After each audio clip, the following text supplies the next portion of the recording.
Last অনেকটা উঁচু এটা কোরিয়ানটা।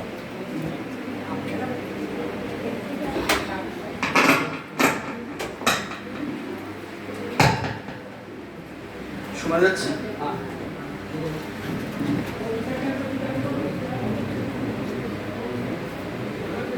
ওম নমো ভগবতে শ্রী রামকৃষ্ণ। Salutations to Shri Ramakrishna. দুপুর 12টা যেহেতু বাজেনি, আমি টেকনিক্যালি গুড মর্নিং বলতে পারি। সুপ্রভাত।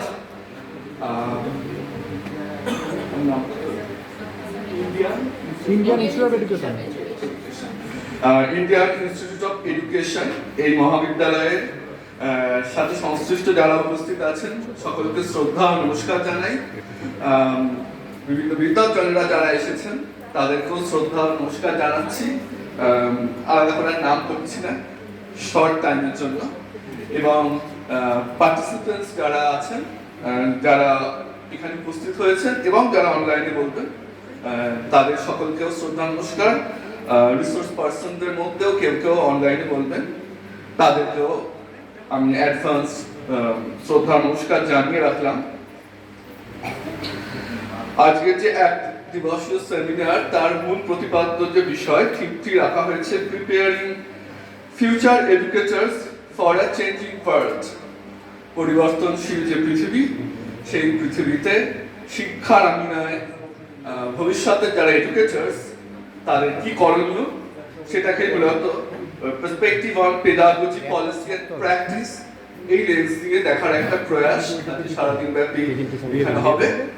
সাধুবাদ জানাচ্ছি কর্তৃপক্ষকে এবং ঠাকুরমার স্বামীজির কাছে প্রার্থনা জানাচ্ছি তাদের আপনাদেরকে ন্যাক হবে, ন্যাক খুব ভালোভাবে হোক। ডক্টর এপিজে আব্দুল কালাম বলছেন যে teaching is a very noble profession that shapes character, caliber and future of an individual. যারা আজকের শিশু, তাদের মধ্যে ভবিষ্যতের নাগরিক যারা, তারা লুকিয়ে আছে, ঘুমিয়ে আছে শিশুর পিতা সব শিশুরই অন্তরে। এবং উচ্চ শিক্ষার ক্ষেত্রে বলতে গেলে যারা সদ্য যুবক বা যুবতী, তারাও ভবিষ্যতে প্রাপ্ত নাগরিক হয়ে উঠবেন। সুতরাং তাদেরকে শিক্ষা দেওয়ার ক্ষেত্রে আমরা যারা বর্তমানে এর সাথে জড়িত, অর্থাৎ এই মুহূর্তে এডুকেটার্স বলতে পারি, আমাদের একটা মিনিংফুল লাইফ খুব দরকার। তাহলে সেই অর্থপূর্ণ জীবনের যে ধারণা, সেটি আমরা তাদের কাছেও প্রেরণ করতে পারবো। তো জাপানিতে একটা শব্দ আছে ইকিগাই। ইকিগাই, তো ইকিগাই শব্দের অর্থ হচ্ছে যা কিছুই আমরা করি না কেন, it should be very meaningful. তার চারটে পিলার আছে। সেটা কি? এক হচ্ছে প্যাশন এবং দুই হচ্ছে প্রফেশন।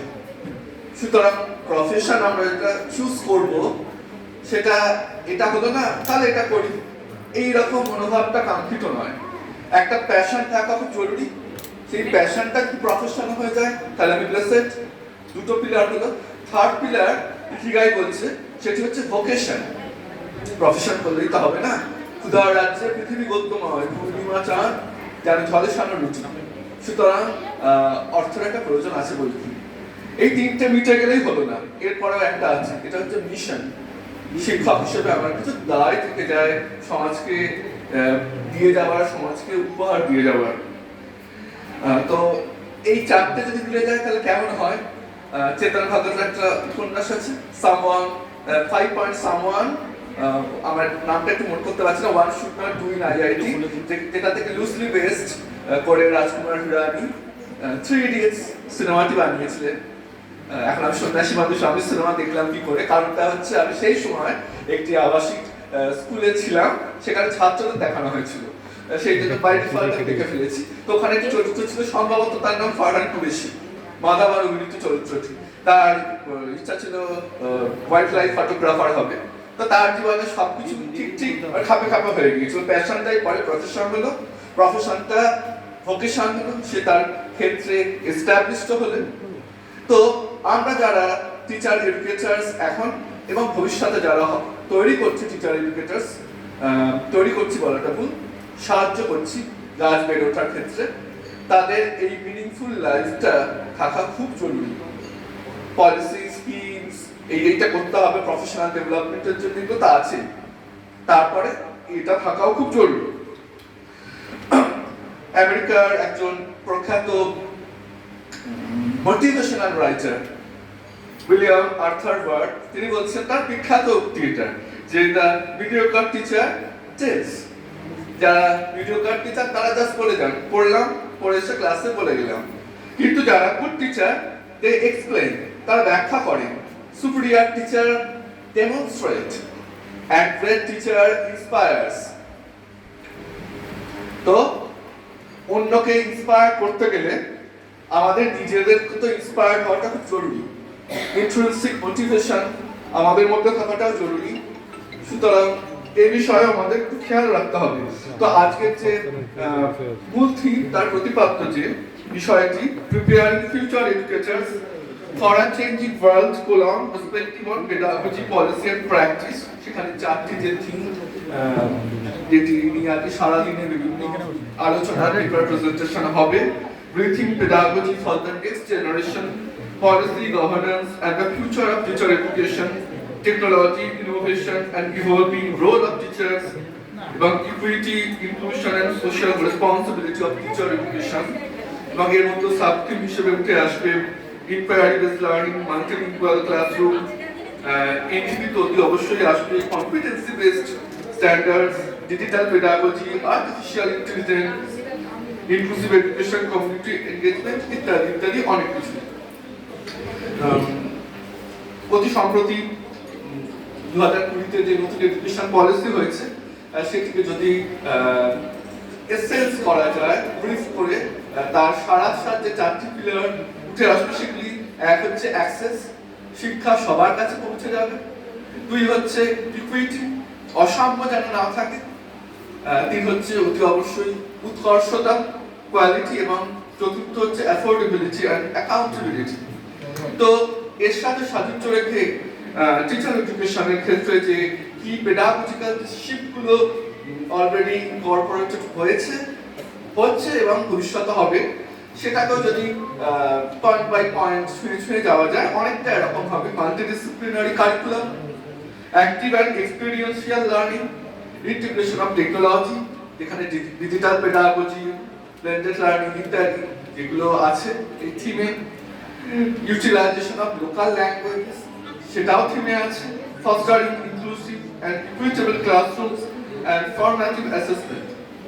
এবং এক্ষেত্রেও যে 4 year integrated teacher education programme আইটিপির কথা বলা হয়েছে, কন্টিনিউয়াস প্রফেশনাল ডেভেলপমেন্টের কথা বলা হয়েছে, এবং ইমপ্লিমেন্টেশনের ক্ষেত্রে দুটি ধারণার কথা ব্যক্ত করা হয়েছে। একটি হচ্ছে স্কিল বেসড লার্নিং এবং আরেকটি হচ্ছে Indian knowledge system, IPS।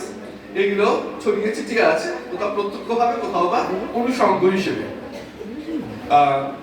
Inquiry based learning নিয়ে যদি বলতে হয়, তাহলে আমরা মোটামুটি আমাদের দেশীয় প্রেক্ষিতে দেখছি যে 1960-এর দশক অব্দি যে আমাদের যে শিক্ষা ব্যবস্থার ঘরানাটা, স্ট্রাকচারটা ছিল যে ট্র্যাডিশনাল ঘরানা, ডেমনস্ট্রেশন, লেকচার মেথড, অ্যাক্টিভিটি তুল্যমূল্যভাবে কম, রোড লার্নিং, মুখস্থ বিদ্যার উপর খুব জোর দেওয়া ছিল।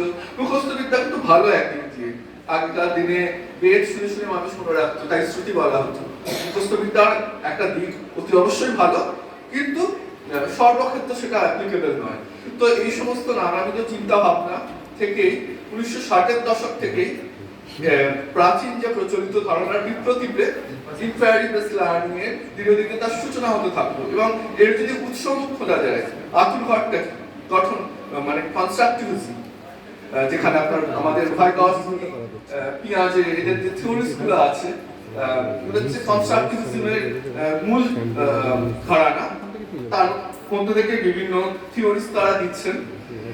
এবং কনস্ট্রাকটিভিজম যে ফিলোসফি, কনস্ট্রাকটিভ যে ফিলোসফি, সেটাকেও যদি এসেন্স করা যায়, তাহলে এর মধ্যে অতি অবশ্যই আসবে অ্যাক্টিভ লার্নিং, ইন্টারাকশন থাকবে, এবং প্রায়র নলেজ বা পূর্ব অভিজ্ঞতা, এটিকে ব্যবহার করার কথাও এক্ষেত্রে খুব বলা হয়। অর্থাৎ যে অভিজ্ঞতা আমার আছে বা শিক্ষার্থীর আছে, সেটিকে ছুঁয়ে যদি আমি নতুন কোনো পাঠদান শুরু করি, সেটা সেক্ষেত্রে লার্নিং প্রসেস অনেক সহজতর হয়। এবং ইন্ট্রিনসিক মোটিভেশনের কথাও এক্ষেত্রে উল্লেখ করা হচ্ছে। আজকের থিমে একটা আছে মাল্টিলিঙ্গুয়াল ক্লাসরুম। খুব গুরুত্বপূর্ণ বিষয় আজকের যুগে, যদিও ছাত্রছাত্রীরা নিজের যে মাতৃভাষা সেই মাতৃভাষাতেই তারা শেখে সবচেয়ে ভালো, এটা অস্বীকার করার কোনো জায়গা নেই। কিন্তু আজকের যে পৃথিবী, সেখানে মাতৃভাষা শিক্ষার পাশাপাশি অন্যান্য ভাষা শিক্ষারও প্রয়োজনীয়তা আছে।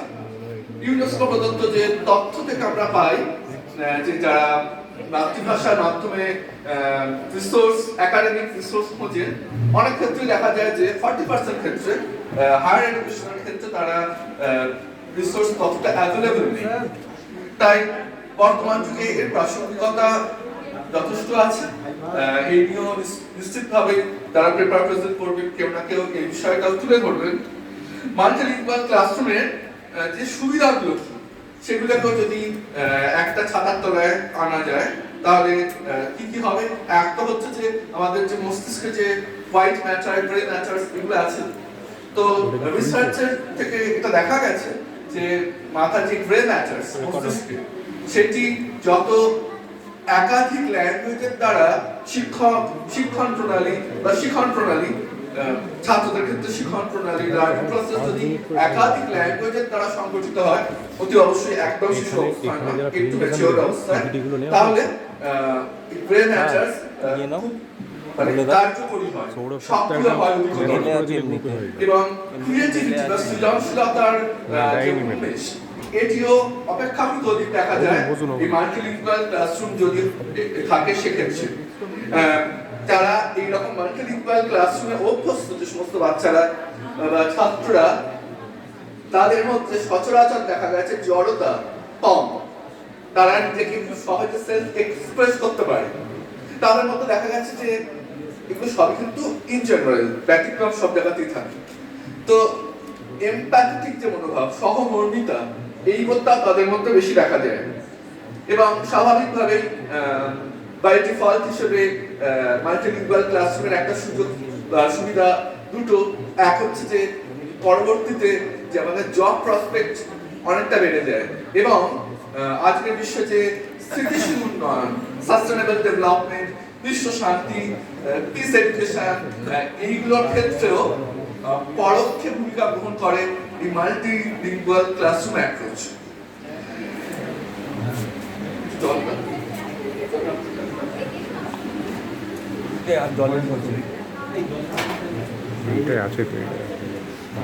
Competency based standards in teacher education, এটি আজকের থিমে আছে।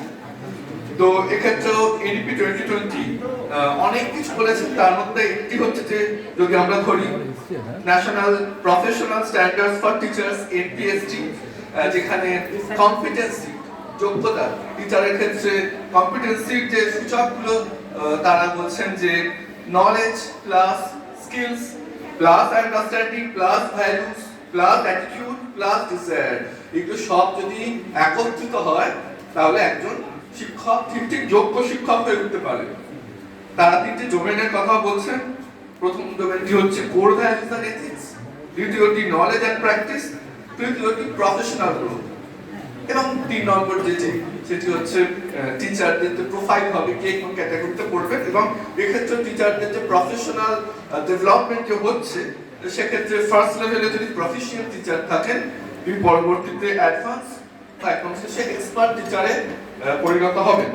এছাড়াও performance assessment, review and analysis of knowledge for holistic development, Nishtha, যার অ্যাব্রিভিয়েশনটাকে যদি ভাঙা যায় সেটা হচ্ছে national initiative for school heads and teachers holistic advancement, এগুলো আছে। কিন্তু প্রত্যেকটি modern pedagogy, competency based learning, diverse students needs, এইগুলোকে মূলত তারা ফোকাস করছে।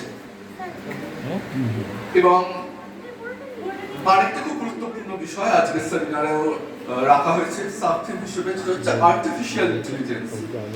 The global teaching insights reports, এই রিপোর্টস বলছে যে উন্নয়নশীল দেশগুলিতে শিক্ষককে যখন হাই কোয়ালিটি একাডেমিক রিসোর্স পেতে গেলে তাদের ব্রেক পেতে হচ্ছে ইন্টারনেট সংক্রান্ত বিভিন্ন কারণে। এটা মূলত প্রি প্যান্ডেমিক সিচুয়েশনটা ছিল, কিন্তু আবার ICUBE 2020 report by IAMAI and Kantar তাদের যে প্রতিবেদন সেটি বলছে যে পোস্ট প্যান্ডেমিক ক্ষেত্রে এই ব্যবহার ইন্টারনেটের অতি দ্রুত হারে বাড়ছে, অর্থাৎ আর্টিফিশিয়াল ইন্টেলিজেন্সের ব্যবহার স্বাভাবিকভাবেও বেশি হচ্ছে এবং ভবিষ্যতে সেটি আরো বাড়বে। আমাদের দেশীয় প্রেক্ষিতে বিভিন্ন কেন্দ্রীয় বিদ্যালয় যেগুলো সেখানে কিন্তু এআই অলরেডি ইন্ট্রোডিউস হয়ে গিয়েছে, যে সমস্ত স্কুলগুলি বিদ্যালয়গুলিতে ইন্টারন্যাশনাল ব্যাকালোরিয়েট মানে আইবি কারিকুলাম ফলো করা হয়, সেখানে রোবোটিক্স সাবজেক্ট হিসেবে অলরেডি ইন্ট্রোডিউস হয়ে গেছে এবং এআই এই সাবজেক্টটি হয়। এবং হায়দ্রাবাদ একটি স্কুল আছে ইন্ডাস ইন্টারন্যাশনাল স্কুল, তো সেখানে হিউম্যানয়েড রোবটস তারা ক্লাসরুমে টিচারদের বিভিন্ন কাজে সাহায্য করা শুরু করে দিয়েছে। আশা করা যায় ধীরে ধীরে এটি আরো প্রসারিত হবে বিভিন্ন ক্ষেত্রে এবং এআই ব্যবহারের সুবিধাগুলোকেও যদি এসেন্স করা যায় তাহলে মূলত হচ্ছে যে স্বাভাবিকভাবে যে রিসোর্স অনেক অ্যাভেলেবল হয়ে যায়, নলেজ গ্যাপ কোথায় আছে সেটি বোঝা যায়, তাড়াতাড়ি ইমপ্রুভমেন্ট তাড়াতাড়ি করার অবকাশ থাকে এবং individual needs of the students এটি বুঝে পার্সোনালাইজড টিচিং স্টাইলটা স্ট্রাকচার তৈরি করতে অপেক্ষাকৃত বেশি সুবিধাজনক হয় এবং ডিজিটাল পেডাগোজি যে ধারণা ছবি তোলা হয়নি, এটিও আজকে সেমিনারে অন্তর্ভুক্ত করা হয়েছে। ডিসটেন্স লার্নিং এর সাথে ডিস্টেন্স মেইনটেইন করে সংগতিপূর্ণ। অত সামনে থেকে ভালো আছে। ডিসটেন্স লার্নিং প্রথম হয়েছিল 1858 এ লন্ডন ইউনিভার্সিটি অফ লন্ডনে, সেখানে একটা কোর্স করা হয়েছিল। তখন তো আর অবভিয়াসলি কম্পিউটার ছিল না, এআইএস কথা তখন ভাবাও যাচ্ছে না। পরবর্তীতে যে ডিসটেন্স লার্নিং এর ক্ষেত্রে ডিজিটাল পেডাগোজি মূলত ছিল, তা আস্তে আস্তে এখনকার পোস্ট প্যান্ডেমিক এর ক্ষেত্রে শিক্ষা ব্যবস্থা অনেক ক্ষেত্রে ব্লেন্ডেড হয়ে যাচ্ছে। স্বাভাবিক নিয়মে ডিজিটাল পেডাগোজির ব্যবহারও বাড়ছে, এই নিয়ে নিশ্চিতভাবে আলোচনা হবে এবং ইনক্লুসিভ এডুকেশন নিঃসন্দেহে একটি খুব গুরুত্বপূর্ণ বিষয়। যে সমস্ত অসাম্যগুলো দেখা যায় শিক্ষাক্ষেত্রে সেটা জেন্ডারের কারণে বা লিঙ্গগত কারণেই হোক বা আর্থসামাজিক বৈষম্যের কারণেই হোক বা ভৌগোলিক কারণেই হোক বা প্রতিবন্ধকতা জনিত কারণেই হোক, যে শিক্ষাক্ষেত্রে যে অসাম্যগুলো আছে সেগুলোকে নোটিস করে সোশিও ইকোনমিক্যালি ডিসঅ্যাডভান্স গ্রুপ এসিডিজি এটি তৈরি করার কথা ভাবা হয়েছে এবং দেখা গেছে যে গ্রুপভুক্ত যে মানুষ তাদের মধ্যে ড্রপ আউট রেশিও অত্যন্ত বেশি। সমস্যা মোকাবিলার জন্য বিভিন্ন স্কলারশিপ প্রদান, বাচ্চাদের স্কুলে পাঠানোর ক্ষেত্রে কন্ডিশনাল ক্যাশ ট্রান্সফারস, এখানে ট্রান্সপোর্টের সমস্যা আছে সেক্ষেত্রে বাইসাইকেল কিনে দেওয়ার সুযোগ, চিলড্রেন উইথ স্পেশাল নিডস এর ক্ষেত্রে অনেক সময় হোম স্কুলিং এর ব্যবস্থা করা এবং এক্ষেত্রে স্কিলড হোম টিউটরের ব্যবস্থা করা এবং স্পেশাল এডুকেশনাল জোনস তৈরি, এইগুলোই পেশ করা হয়েছে প্রতিবেদনে। কোথাও কোথাও হয়েছে, আশা করা যায় ভবিষ্যতে আরো হবে। এবং কমিউনিটি অ্যাপ্রোচ, যেগুলো হচ্ছে কমিউনিটি এনগেজমেন্ট, যেগুলো কারিকুলামে অন্তর্ভুক্ত হয়েছে, এটার গুরুত্ব আছে কারণ এই জাতীয় কাজের ফলে আমাদের যেটা হয় এক্সপেরিয়েন্সিয়াল লার্নিং এর সুবিধা হয়, লোকাল কমিউনিটির সাথে একটা ফার্স্ট হ্যান্ড লিংক তৈরি হয় যা আমাদের প্র্যাকটিসের টিচিং স্কিলটা বাড়ায়, civic responsibility, ethical awareness, collaborative problem solving, এই কাজগুলো করতে করতে যারা ভবিষ্যতে এডুকেটার্স হবে, ট্রেনিং টিচার, তাদের মধ্যে একটা আত্মবিশ্বাস গড়ে ওঠে যা পরবর্তীতে তাদের যে কোনো সিচুয়েশনে যে কোনো সমস্যা হ্যান্ডেল করতে অনেকটা সাহায্য করে এবং সহমর্মিতা বোধ, ধৈর্য, এগুলোর পরীক্ষা নিরীক্ষা হয়। এই গুণগুলিও আরো উৎকর্ষতা লাভ করে, যেগুলো তাদের ইনক্লুসিভ টিচিং স্কিলকেও কালটিভেট করতে সাহায্য করছে। এগুলো যেহেতু স্বাভাবিকভাবে যৌথভাবে বা দলগতভাবে সমবেতভাবে করা হয়, ফলে যেটা টিম লিডার মানে লিডারশিপ, এই গুণগুলো এক্ষেত্রে কালটিভেট হওয়ার সুযোগ থাকে এবং অনেক ক্ষেত্রে এখানে বিভিন্ন ডেটা কালেকশন, অ্যাকশন রিসার্চ, এগুলো ব্যবহার করতে হয় কমিউনিটি ওয়ার্ক অনেক সময়, যেগুলো পরোক্ষে তাদের রিসার্চ স্কিলসকেও সমৃদ্ধ করছে। তো আজকের যে বিষয়গুলোকে যা যা আছে তার মধ্যে থেকে আমি কয়েকটি বেছে বেছে ছুঁয়ে ছুঁয়ে যাওয়ার চেষ্টা করলাম, সুরটা ধরিয়ে দেওয়ার চেষ্টা করলাম। সারাদিন ধরে এই বিষয়ে বিস্তারিত আলোচনা করবেন রিসোর্স পার্সনস যারা আছেন, বিদগ্ধ মানুষেরা, এবং অবশ্যই পার্টিসিপেন্টস যারা তারা। আমাদের রামকৃষ্ণ মঠ অনুষ্ঠানে একজন খুব পণ্ডিত সাধু ছিলেন, যিনি পরবর্তীকালে প্রেসিডেন্টও হয়েছেন, স্বামী রমনাথানন্দজি। তিনি 50-এর দশকে 60-এর দশকে যখন গুগল ছিল না, যোগাযোগ ব্যবস্থা তো উন্নত ছিল না, উনি দেশে দেশে বিদেশে বিদেশে গিয়ে বেদান্তের প্রচার করেছেন। তাকে ডাকতো বিভিন্ন দেশ থেকে। তো মহারাজ যারা টিচার তাদের একটি গীতা শ্লোক উদ্ধৃত করে একটি বিশেষ জায়গায় অনুপ্রবেশ করতে বলছে। তো গীতা যেখানে যুদ্ধক্ষেত্রে গিয়ে অর্জুন বিমর্ষ হয়ে গেছে, বলছে আমি যুদ্ধ করবো না। তখন শ্রীকৃষ্ণ যে স্পিচ দিয়েছেন সেটাই তো গীতার সার। তো শ্রীকৃষ্ণ বলছেন যে তোমার বিপরীতে যারা আছে তাদের পাপের ধরা পূর্ণ হয়ে গেছে, তারা যা কর্ম করেছে তার ফলই পাবে। আমি এটা সব প্রিডেস্টাইন্ড, আমি ঠিক করে রেখেছি, তোমার কাজ তুমি করো, তুমি এরকম বিমর্ষ হয়ে করো না। তো সেই ক্ষেত্রে শ্রীকৃষ্ণ যে শ্লোকটি বলছেন যে ক্লৈবং নষ্ণ গমক পার্থ নৈতাৎ উপপাদ্যতে ক্ষুদ্রং হৃদয় দৌর্বল্যম তত্ত্বতিষ্ঠ পরন্তব্য। মানে হে পার্থ, তুমি ক্লিবতা ত্যাগ করো, তোমাতে এটা শোভা পায় না। হৃদয়ের যে ক্ষুদ্রতা দুর্বলতা ত্যাগ করে উঠে দাঁড়াও। এই যে নৈতাৎ উপপাদ্যতে তোমাতে এটা শোভা পায় না। তো মহারাজ সবসময় স্যারেদের বলতেন তোমরা যখন ছাত্ররা ছাত্রীদের শাসন করবে এইভাবে শাসন করবে, শাসন সবসময় হবে পজিটিভ। কি তোমাতে এটা শোভা পায় না, মানে তুমি বেসিক্যালি খুব ভালো, তোমার থেকে আমি আরো অনেক বেশি কিছু আশা করছি, এইভাবে শাসন করতে হয়। এবং শাসন তো শুধু ছাত্রছাত্রীদেরই প্রয়োজন না, নিজেদের শাসন প্রয়োজন। আমাদের ভেতরেও যে রাক্ষস আছে, সেই রাক্ষসকে বা অসুখকে বর্ষা দিয়ে মারতে হবে। আমাদের ভেতরের যে শুভবোধ, সেই শুভবোধ জাগ্রত করে সেই দস্যুকে মারতে হবে। সেক্ষেত্রে আমাদের এইভাবেও ভাবা উচিত যে আমাদের এটা শোভা পায় না। শিক্ষক হিসেবে আমাদের দায়িত্ব অনেক বেশি। এবং আমরা যদি স্বামী বিবেকানন্দের যে মেসেজ তাকাই, রোমারোলা যখন ভারতবর্ষ সম্বন্ধে পড়াশোনা শুরু করছেন তখন আর স্বামী বিবেকানন্দ আগে বেঁচে নেই। রবীন্দ্রনাথ ঠাকুর রোলাকে বলেছিলেন যে তুমি যদি ভারতবর্ষকে জানতে চাও তাহলে স্বামী বিবেকানন্দকে জানো, তার মধ্যে সব পজিটিভ, কিছু নেগেটিভ নেই। এবং স্বামীজি যে এডুকেশনের কথা বলছেন সেক্ষেত্রে বারবার বেশ কিছু পয়েন্টস উঠে এসছে। তাই আমাদের সেমিনারের যে মূল প্রতিপাদ্য বিষয় তার সাথে সাথে এগুলো আমাদের মাথায় রাখা উচিত, যেগুলো এই বিষয়ের মধ্যে মিলেমিশে গেছে। এক হচ্ছে ম্যান মেকিং এবং ক্যারেক্টার বিল্ডিং এডুকেশন। দুই হচ্ছে education is the manifestation of perfection already in man. আমাদের মধ্যে যে পূর্ণতা প্রথম থেকে বিদ্যমান সেটিকে সুপ্রকাশিত করার জন্য চেষ্টা চালিয়ে দিতে হবে যতটা সম্ভব। স্বামী কনসেন্ট্রেশনের কথা বারবার বলছেন, মনঃসংযমের কথা। আমার হাজারটা পলিসি স্কিম থাকুক, মনঃসংযম নেই, কিচ্ছু হবে না। এবং স্বামীজি বলছেন একজন সাধারণ মানুষের সাথে একজন গ্রেট পারসন, তার ফারাকটা কোথায় হয়? Degree of concentration. তাদের মনঃসংযমের যে ফারাক, সেই ফারাকই একজন মানুষকে সাধারণ থেকে অতি সাধারণ, অতি সাধারণ থেকে মহান মানুষে উৎকর্ষিত করতে সাহায্য করে। স্বামীজি সেলফ রেসপেক্টের কথা বারবার বলছেন। আত্মশ্রদ্ধা খুব জরুরি, এবং সেলফ রেসপেক্ট থাকলেই রেসপেক্ট ফর আদার্স আছে। যাদের অন্যের প্রতি শ্রদ্ধা নেই, এটা সায়েন্স, অবধারিতভাবে তাদের নিজের প্রতি শ্রদ্ধা নেই বলেই অন্যকে অশ্রদ্ধা করেন তারা। এবং স্বামীজি রুটিনের কথা বলছেন, নতুন কথা কিছু নয়, আমরা যাই করি না কিছু নিয়মানুবর্তিতা অত্যন্ত জরুরি। এবং পজিটিভ থট, যা কিছু শুভ ভাবনা তা দিয়ে আমাদের হৃদয় মনকে ভরিয়ে রাখতে হবে। অলস মস্তিষ্ক হচ্ছে দুর্বৃত্তের বাসা বাঁধে সেখানে।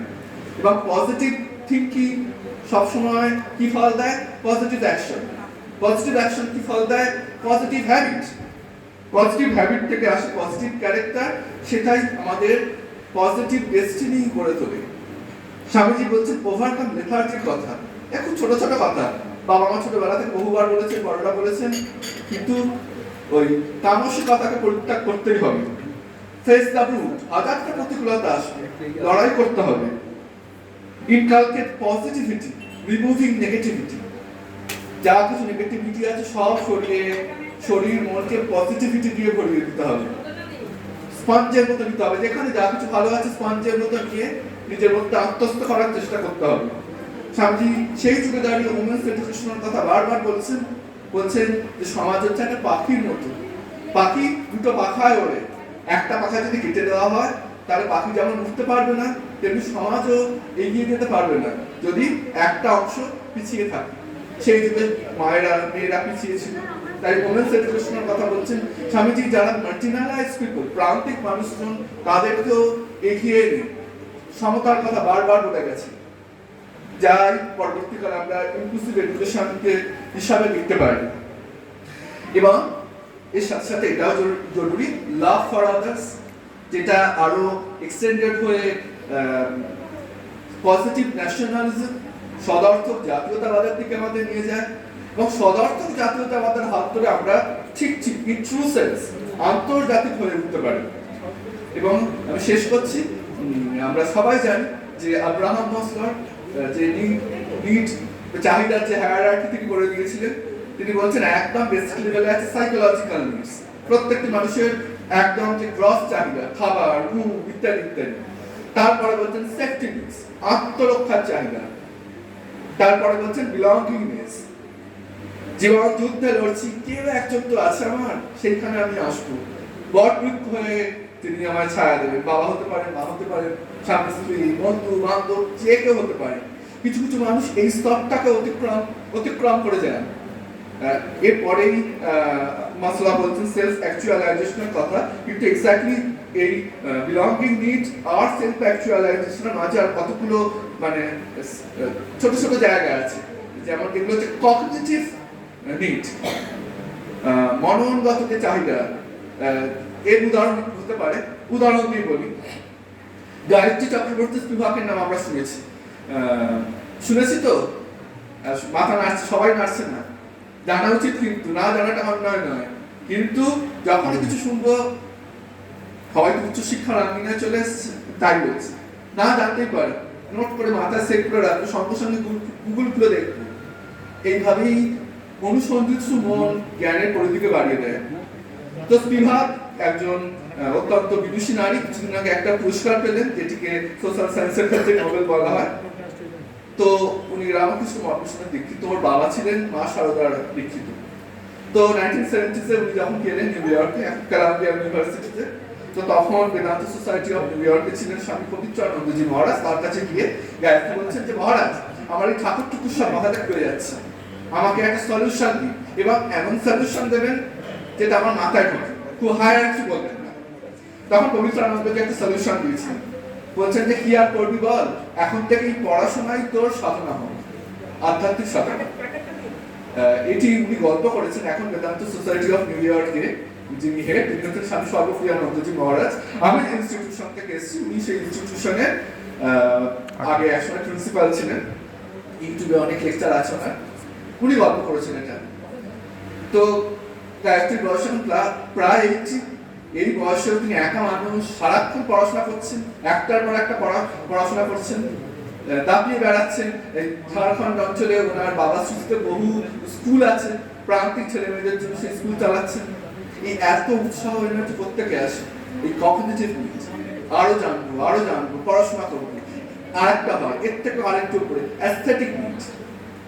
আমরা অন্নপূর্ণা দেবীর নাম শুনেছি, সুর বাবার বাজাতেন, আলাউদ্দিন খাঁর কন্যা।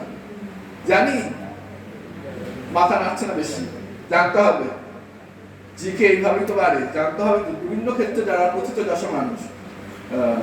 তো তিনি একটা সময়ের পর এই বোধহয় 40s বা 50s এর গোড়ার দিকে পারফর্ম করেছেন, তারপর থেকে সারা জীবন আর বাইরে কোথাও পারফর্ম করেন। তিনি একদম ঘরে নিবৃত নীরবে সাধনা করে গেছেন। তার অনেক ছাত্ররা পরবর্তীকালে ধ্রুপদী, সঙ্গীত রামিনায় নাম যারা মানুষ হয়েছে। তো এই রকম মানুষ যখন নিঃশব্দে নীরবে সাধনার মতো কোনো একটা জিনিস করতে পারে, তখন বুঝতে হবে তার অন্যান্য নিডগুলো অপেক্ষাকৃত মৌন হয়ে গেছে, অ্যাস্থেটিক নিড, বা এইগুলো সামগ্রিকভাবে ফেলে দেয় সেলফ অ্যাকচুয়ালাইজেশনের দিকে, ফুলেস্ট ইউটিলাইজেশন অফ রিসোর্সেস। এবং শেষে আমরা মাসেল সেলফ অ্যাকচুয়ালাইজেশনের বাংলা করলে হবে স্ব-বাস্তবকরণ। স্যার কি হবে? আপনাকে বলছি আত্ম বাস্তবায়ন, এরকম একটা বাংলা করা যেতে পারে। তো মাসলা সাহেব কিছুদিন আগে, কয়েক বছর আগে উনি মারা যান। উনি শেষ বয়সে এসে বলছেন যে আমি সেলফ অ্যাকচুয়ালাইজেশনটাই শেষ করেছিলাম, কিন্তু আদতে এরপরও একটা স্তর আছে, সেটা কি? সেলফ ট্রান্সেন্ডেন্স। এই যে জগৎ, এই জগতের বাইরেও কিছু আছে। স্বাভাবিক, সমস্ত চাহিদা যখন মিটে যায় তখন মানুষের মনে প্রশ্ন উঠে যাবে, হু অ্যাম আই?